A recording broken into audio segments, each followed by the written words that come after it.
Assalamualaikum warahmatullahi wabarakatuh. Saudara mahasiswa calon guru beserta teman-teman semua, kali ini saya akan berbagi tentang materi model pembelajaran inovatif di sekolah dasar, khususnya model pembelajaran quantum teaching.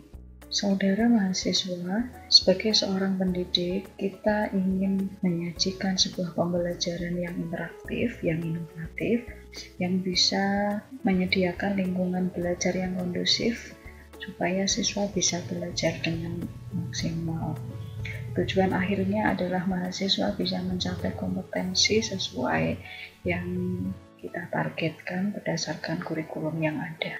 Maka penting bagi guru untuk mempunyai wawasan, pemahaman yang komprehensif, pemahaman yang benar tentang beberapa model pembelajaran yang bisa diterapkan di sekolah. Maka kali ini kita akan membahas tentang salah satu model pembelajaran inovatif di sekolah dasar, yaitu quantum teaching. Sebelum kita membahas secara detail tentang quantum teaching, marilah kita lihat dulu apa pengertian model pembelajaran. Apakah ada yang tahu, saudara mahasiswa? Ya, betul sekali. Jadi model pembelajaran itu adalah kerangka konseptual yang melukiskan prosedur yang sistematis dalam mengorganisasikan pengalaman belajar untuk mencapai tujuan belajar tertentu. Model pembelajaran ini berfungsi sebagai pedoman bagi guru dan perancang pembelajaran untuk merancang pelaksanaan pembelajaran. Sebuah model pembelajaran memiliki ciri atau karakteristik tertentu yang meliputi dasar teori, prinsip atau unsur atau komponen, sintaks atau tahapan, sistem sosial, dan sarana pendukung.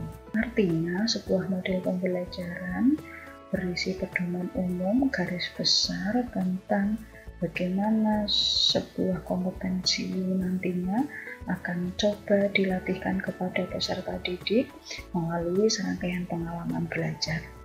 Serangkaian pengalaman belajar itu akan berkaitan dengan pemilihan metode pembelajaran, pemilihan media pembelajaran, dan pengelolaan kelasnya. Pentingnya seorang guru dan mahasiswa calon guru memahami tentang berbagai model pembelajaran adalah untuk menunjang kompetensi pedagogiknya, di mana seorang guru nanti akan dapat merancang pembelajaran secara inovatif, berkualitas, kemudian bisa melaksanakan di kelas, hingga kemudian melakukan evaluasi secara berkesinambungan. Semakin banyak model pembelajaran yang dikuasai oleh seorang guru dan mahasiswa calon guru, maka semakin banyak pula alternatif yang bisa diterapkan. Artinya, pembelajaran yang akan dilaksanakan nanti akan lebih bervariatif dan dapat disesuaikan dengan karakteristik siswanya, dengan karakteristik materi pembelajarannya. Terdapat beberapa jenis model pembelajaran. Kali ini saya akan mencontohkan ada 6 jenis model pembelajaran. Yang pertama, pembelajaran kuantum. Yang kedua, pembelajaran kontekstual. 3, pembelajaran kooperatif. Yang keempat adalah pembelajaran berbasis masalah atau problem based learning. Yang kelima adalah STEM, Science, Technology, Engineering, Art, and Mathematics. Kemudian yang terakhir adalah pembelajaran berbasis proyek atau Project Based Learning. Itu adalah 6 model pembelajaran yang sering digunakan di dalam pembelajaran di sekolah dasar. Karena model pembelajaran itu sendiri sifatnya masih kerangka konseptual atau abstrak, maka di dalam penerapannya kita perlu melakukan pemilihan berbagai metode pembelajaran sehingga model itu dapat diterapkan di kelas. Nah, pertanyaannya adalah apakah model pembelajaran yang terbaik? Ada? Apakah STEM adalah model pembelajaran yang terbaik? Atau kooperatif? Atau mungkin project based learning? Ya, jawabannya adalah tidak ada model pembelajaran yang terbaik. Kenapa? Karena pemilihan model akan sangat bergantung kepada tujuan pembelajaran, karakteristik peserta didiknya, karakteristik materinya, dan ketersediaan fasilitas. Maka, sebuah kompetensi dan sebuah materi pembelajaran bisa jadi hanya cocok menggunakan satu pembelajaran, misalnya kooperatif, tapi tidak cocok ya dengan model pembelajaran yang lainnya. Nah, berbicara mengenai metode pembelajaran, kita sudah sama-sama mengenal ada beberapa metode pembelajaran yang bisa kita pilih ya, kita terapkan di kelas. Yang pertama adalah metode ceramah. Metode ceramah itu dilakukan ketika konsep awal begitu ya, ketika materi yang sedang kita ajarkan memang perlu penjelasan yang detail dari seorang guru. Kemudian yang kedua adalah metode diskusi. Metode diskusi ini perlu untuk melatih siswa saling bertukar pikiran, saling berkomunikasi, sehingga nanti hasil diskusi itu akan menunjukkan perpaduan ya, atau gabungan atau kumpulan dari pemikiran masing-masing yang sudah dijadikan satu, sudah saling dihubung-hubungkan, dianalisis begitu. Tentu pertimbangannya adalah siswa itu datang dari latar belakang yang berbeda, dengan pengalaman yang berbeda pula, maka dengan adanya diskusi ya nanti akan mendapatkan hasil yang lebih kaya begitu. Kemudian yang ketiga adalah model simulasi. Ya, model simulasi ini adalah satu model di mana siswa kita fasilitasi untuk bisa melakukan sesuatu dengan prosedur tertentu, sedekat mungkin bisa meniru kenyataannya atau keadaan yang aslinya. Kemudian metode percobaan ya, ini sudah jelas banyak dilakukan di muatan pelajaran sains misalnya, dan juga matematika. Nah, kemudian ada juga metode bermain peran ya.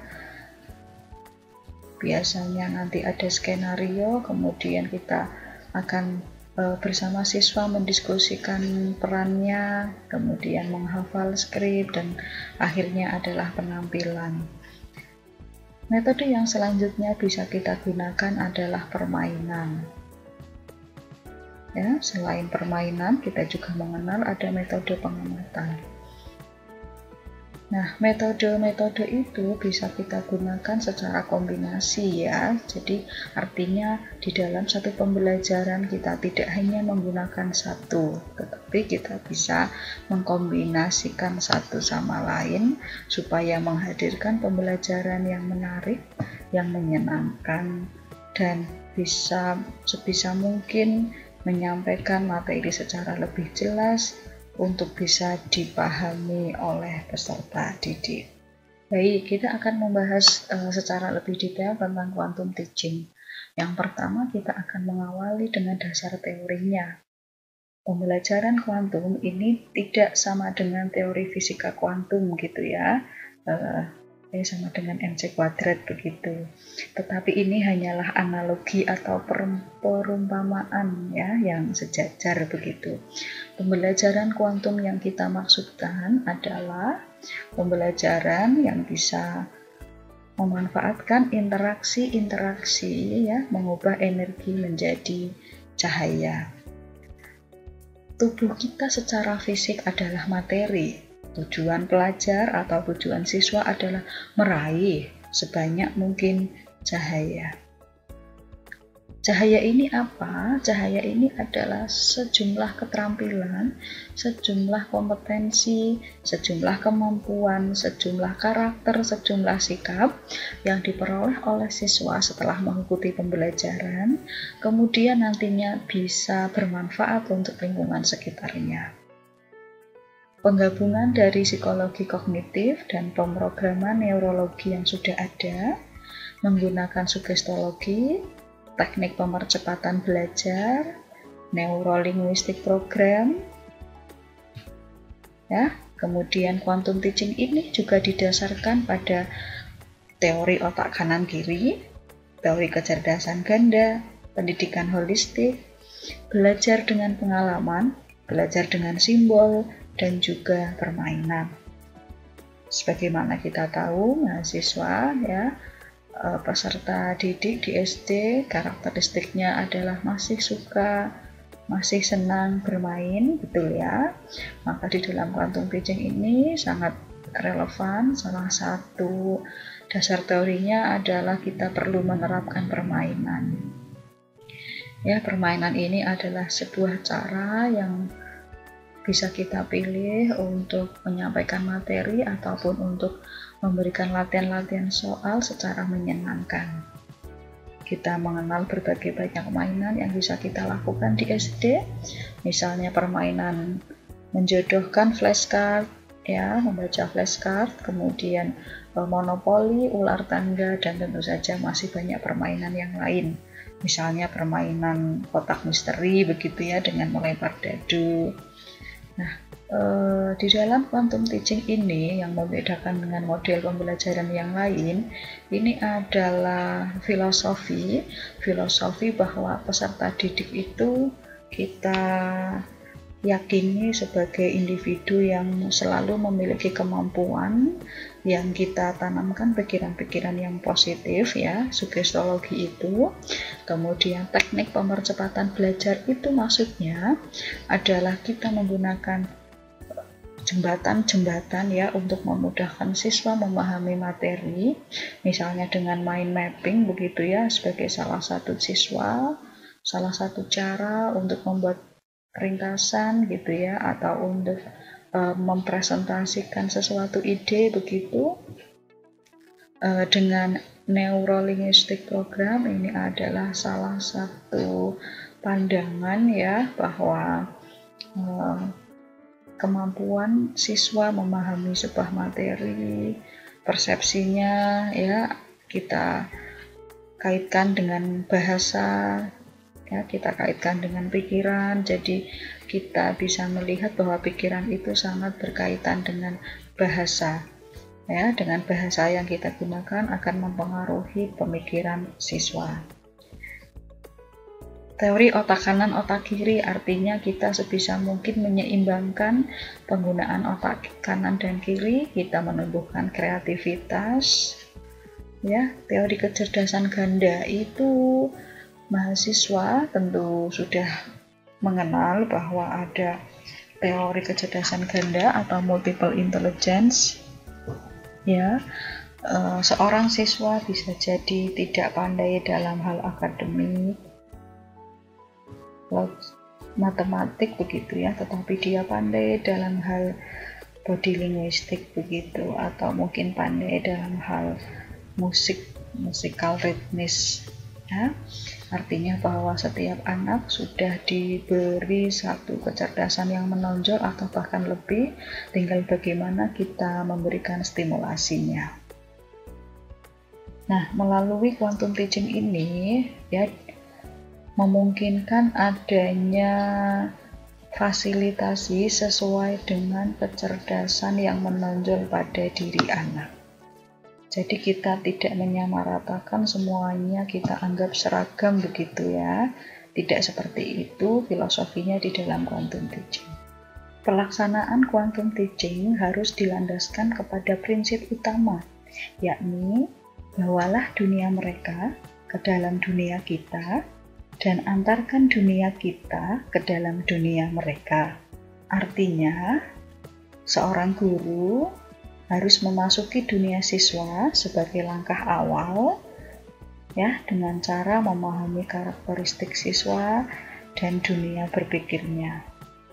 Dengan cara ini diharapkan kita akan menjalin hubungan baik dengan siswa, kita diterima, kita memahami cara berpikir mereka sehingga apa yang kita sampaikan juga bisa dipahami dengan mudah oleh mereka.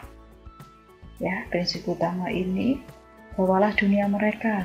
Mereka ini siswa, kita ini adalah sebagai seorang guru atau pendidik. Jadi seorang guru tidak perlu ragu, tidak perlu malu. Misalnya ketika mengawali kelas, ya, harus berperan seperti seorang yang disukai anak-anak atau sebagai teman, ya.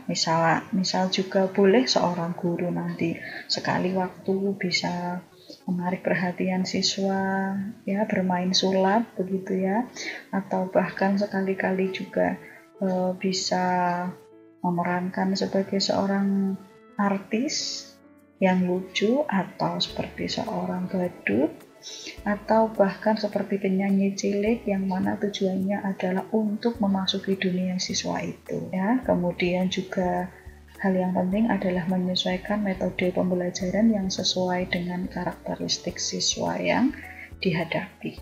Ya, 5 prinsip dasar quantum teaching. Yang pertama, segalanya berbicara. Segala yang ada di kelas, papan tulis, pajangan, meja, kursi, guru, lemari, ya, bisa kita manfaatkan sebagai media pembelajaran. Segalanya bertujuan. Apa yang dilakukan guru, apa yang dilaksanakan guru, bagaimana penataan kelas, semua sudah dipertimbangkan dengan baik untuk tujuan tertentu. Pengalaman sebelum penamaan. Artinya, siswa diberi kesempatan untuk mengalami lebih dulu sebelum menemukan sebuah konsep atau sebuah prosedur. Akuilah setiap usaha. Kita tidak boleh pelit, ya. Kita harus mengakui ketika siswa sudah melakukan usaha terbaiknya, kita beri penghargaan. Di dalam quantum teaching di sini menghendaki adanya penguatan yang positif atau penghargaan. Misalnya melalui tepuk tangan, senyum, acungkan jempol, atau memberikan hadiah seperti medali, ya, medali tiruan begitu ya, tidak harus medali yang asli, tanda bintang ataupun yang lain yang tujuannya adalah untuk simbolis, ya, untuk memberi penghargaan kepada usaha siswa. Yang kelima, sesuatu yang layak dipelajari maka layak pula untuk dirayakan. Artinya, ketika kita di akhir unit pembelajaran itu, kita sudah melihat adanya keberhasilan siswa, maka kita juga perlu melakukan perayaan. Perayaan kelas yang didiskusikan terlebih dahulu, ya, yang sederhana tetapi menyenangkan. Misalnya dengan yel-yel bersama, kemudian menghias kelas atau menghias meja masing-masing begitu, itu juga bisa kita katakan sebagai perayaan sederhana.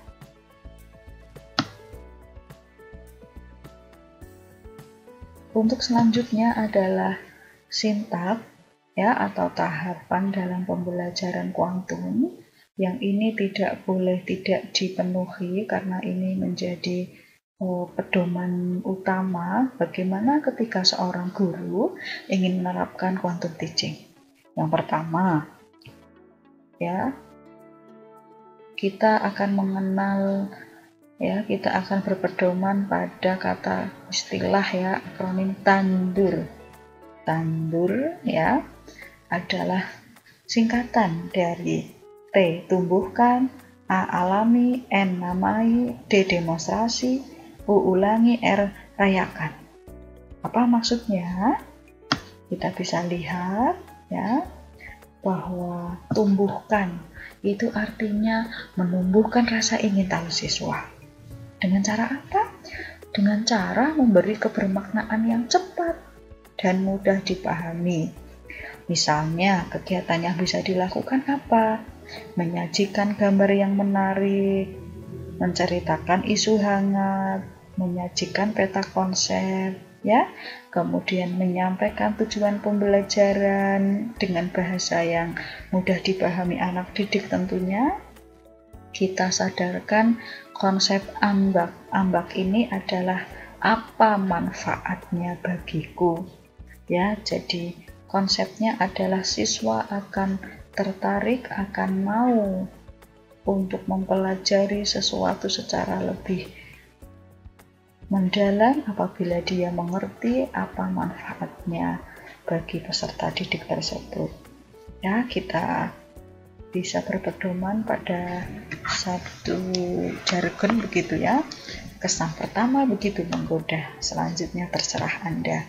Jadi titik awal itu adalah hal yang sangat penting untuk menarik perhatian siswa. Kemudian yang kedua adalah alami. Alami ini adalah berkaitan dengan pengalaman, ya. Bukan alami lawan katanya buatan, bukan ya. Alami di sini adalah siswa mengalami secara langsung. Alami adalah cara terbaik agar siswa memahami informasi. Daripada diberitahu, kita seperti memasukkan air ke dalam gelas kosong begitu, tidak seperti itu, tetapi kita memberikan kesempatan siswa untuk melakukan secara langsung, untuk menemukan sendiri informasi yang akan kita diskusikan. Caranya bagaimana? Yang pertama, memfasilitasi siswa memperoleh pengalaman berdasarkan pengetahuan yang telah dimiliki. Melalui apa? Permainan, simulasi, pengamatan, percobaan, dan lainnya. Selanjutnya adalah aspek namai. Namai, ya, berarti memberikan data, mengenalkan konsep-konsep pokok dari materi pembelajaran. Di sini guru dapat menggunakan susunan gambar, warna, alat bantu, kertas tulis, poster di dinding, atau menggunakan jembatan keledai. Selanjutnya adalah tahapan demonstrasi. Di sini kita beri kesempatan siswa untuk menerjemahkan dan menerapkan pengetahuan yang telah dimiliki ke dalam bentuk yang lain. Yang dapat dilakukan misalnya mempraktekkan sandiwara atau drama, membuat puisi, membuat video, menyusun laporan, membuat poster, menyelesaikan sebuah kasus atau permasalahan. Tujuannya adalah kita memberi kesempatan siswa untuk mendemonstrasikan pemahamannya dengan caranya sendiri. Yang selanjutnya adalah ulangi.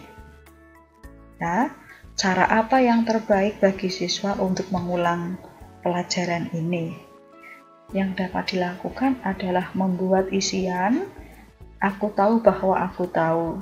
Ya, kemudian mengerjakan pertanyaan post-test berupa soal-soal. Kemudian siswa juga bisa mengajarkan kepada orang lain dengan menirukan tokoh terkenal atau artis idolanya. Tahapan yang terakhir adalah rayakan. Rayakan di sini akan memberikan rasa rampung untuk menghormati usaha, ketekunan, dan kesuksesan bersama.